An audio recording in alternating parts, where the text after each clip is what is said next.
I've already started growing the vegetables, as I've said. So, and I've got photos of the growth over the past couple of weeks. So these are my carrots. So these are the carrots growing. It's a small round carrot called Paris Market, and I'll sow more of these over the coming weeks. So as I can have a refresh harvest over a longer period during the summertime. So the top left image is a wee box that I sowed a couple of rows into on the 4th of April. And the middle picture is of a seed section with the tiny carrot seed on the left-hand side of the 3 strips. I had spring onions in the middle and beetroot on the right-hand strip.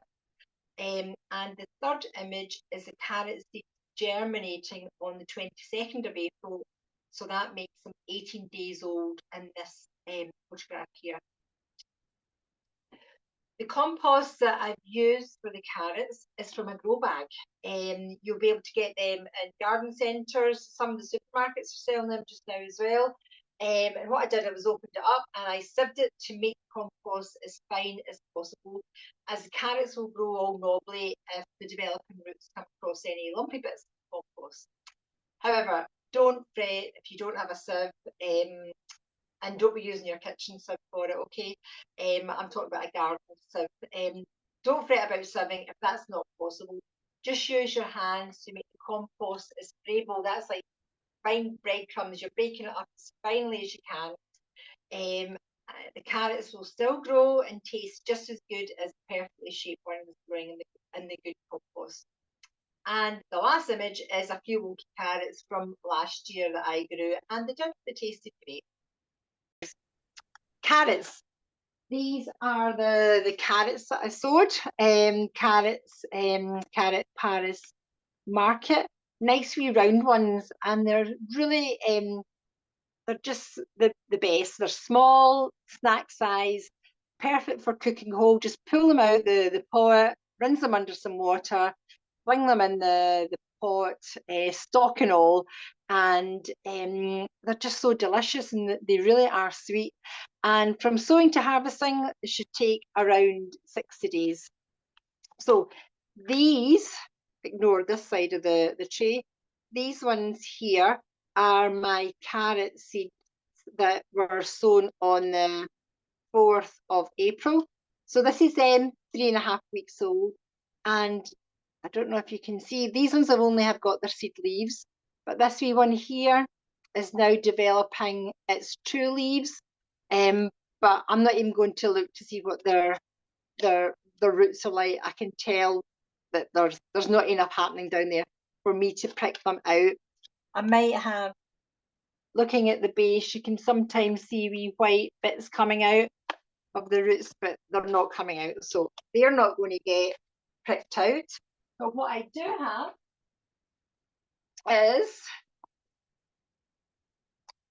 I treated myself to a packet of ready sown carrot seeds, and they've got lots of nice green top growth here, and I'm going to prick them out and plant them into this trough.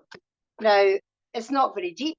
It's probably only about 18 centimetres deep. The label isn't very descriptive. It tells me that they are a baby carrot producing cylindrical blunt roots. So I don't really know what depth of soil I need, but given that it says they're baby and they're blunt, I'm assuming that this is going to be fine for them. I'm sure they'll grow beautifully. So I'm just going to squeeze the bottom of this section and out pops the root ball, and there's 3 plants in here. So I'm just going to carefully tease them apart. There's one.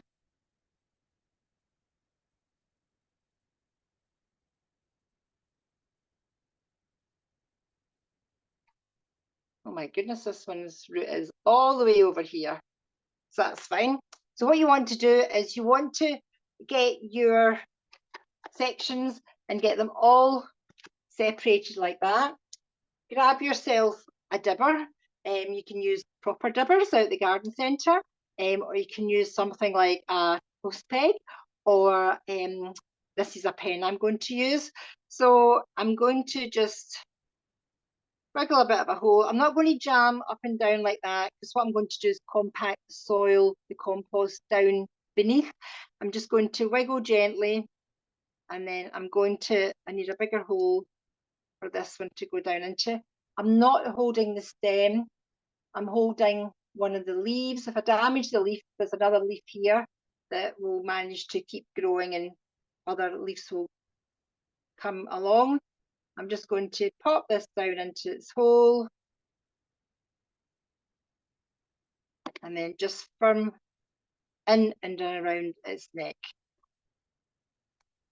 I'm going to come along maybe about 10 centimetres, same thing, wiggle a wee hole, grabbing this plant by the leaf, and then I'm going to pop plant down in here like so. And I'm going to continue this all the way along here, and I'm going to put another row along here also. And as you can see, these are definitely going to be ready for harvesting long before these ones are. So if you don't want to sow carrots, go with a section, because they're every bit as, they weren't terribly expensive, and you're getting a good 3, 4 times 4, 16 plants out of them, and they're a nice way to introduce people. They're nice and chunky to start teaching people how to prick out and grow on. Looking at some care, I've not mentioned much in the way of problems with our easy to grow vegetable selection. And it would be fair to say that just by keeping up with simple tasks of watering and feeding, the plants will remain healthy and strong. Healthy plants, like healthy people, can fight off minor ailments without too much damage done. And following a few guidelines of good housekeeping in the garden, many issues will be met face on and nothing will become too problematic. Slugs and snails may possibly be your biggest nuisance visitor.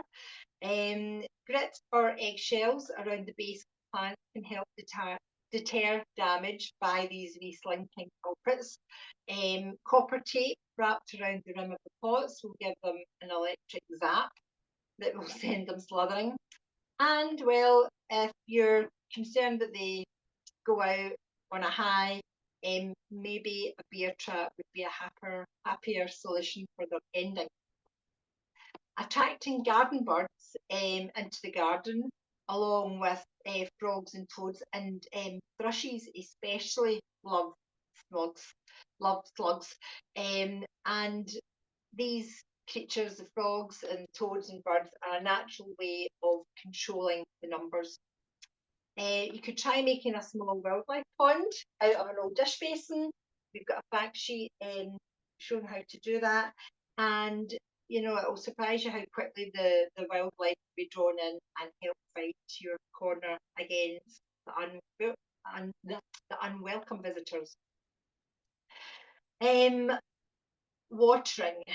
Moisture is required by all growing plants, but in varying quantities. And how and when the water is applied can play a big part in the success of growing that vegetable. Most vegetables require a fairly consistent supply of water, and especially tomatoes. Inconsistent watering can cause cracking in the tomato skins, and whilst this visual blemish might not stop you from choosing to eat the tomato itself, the open wound can be more susceptible to attracting bugs and harbouring diseases.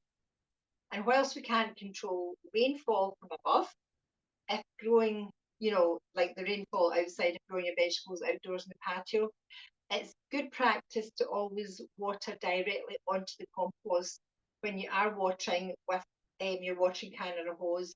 Use the spout that can go directly onto the compost, like what you can see in the middle picture here. And if you're using a hose, use a plain soft jet of water if you're using one of those hoses with a fancy head. Spraying water around the compost can dislodge and help spread soil and airborne pathogens. So if possible, avoid during the middle of the day to avoid water evaporating from the surface of the compost. Morning is the best time to do it, with later in the evening the next preferred time. To encourage strong root growth, we're wanting the roots to grow down the way. It's better to give a good soak to wetten more depth of compost every couple of days than doing a little every day. The far right image shows tomato blight, and this is an airborne fungal disease which is most prevalent is more obvious about in moist, warm conditions. Chocolate brown blotches are on the leaves and stems can be the first signs, and it will eventually move to the tomatoes themselves.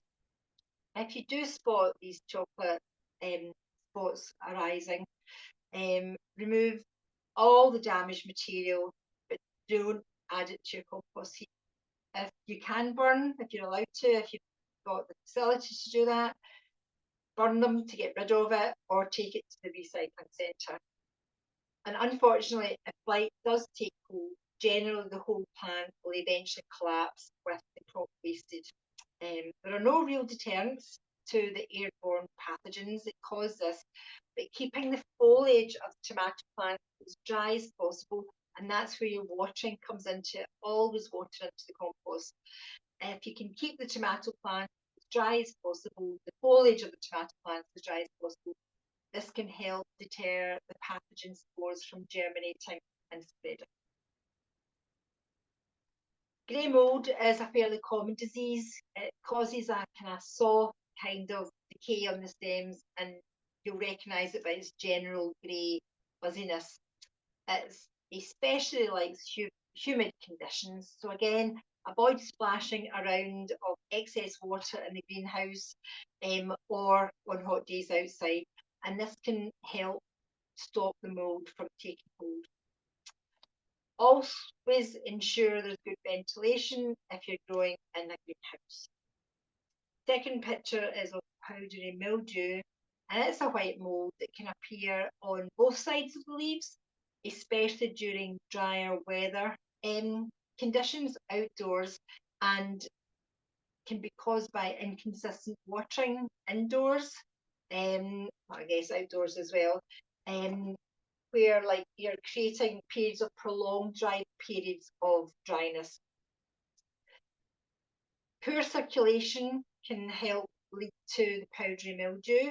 So if it's warm and muggy outdoors, keep your pots apart so that the air can circulate round about them. And if you are growing indoors, keeping the doors and then opening the greenhouse in the greenhouse will definitely help improve the airflow. And the last thing I'm going to talk about is aphids, the wee blighters, greenfly, and they especially like soft new growth. So young plants are more susceptible to their damage. What they do is they suck the sap, which if your plants are healthy, and despite them being young, if they're still healthy, it'll probably not cause too much damage, but the problem is they leave a sticky residue that can attract other nasty bugs along that will do far more damage, and they can spread viruses and disease picked up elsewhere. So best to get rid of your aphids and be done with it. You can hose them off with insecticidal soap, but I just find that having my wee resident army of natural predators close by helps keep numbers under control. So things like ladybirds, hoverflies, and even the less loved wasp, all are great natural predators for these aphids. So have a few flowering plants such as cosmos, marigolds, and alyssum nearby to attract these bugs in, and you'll just keep things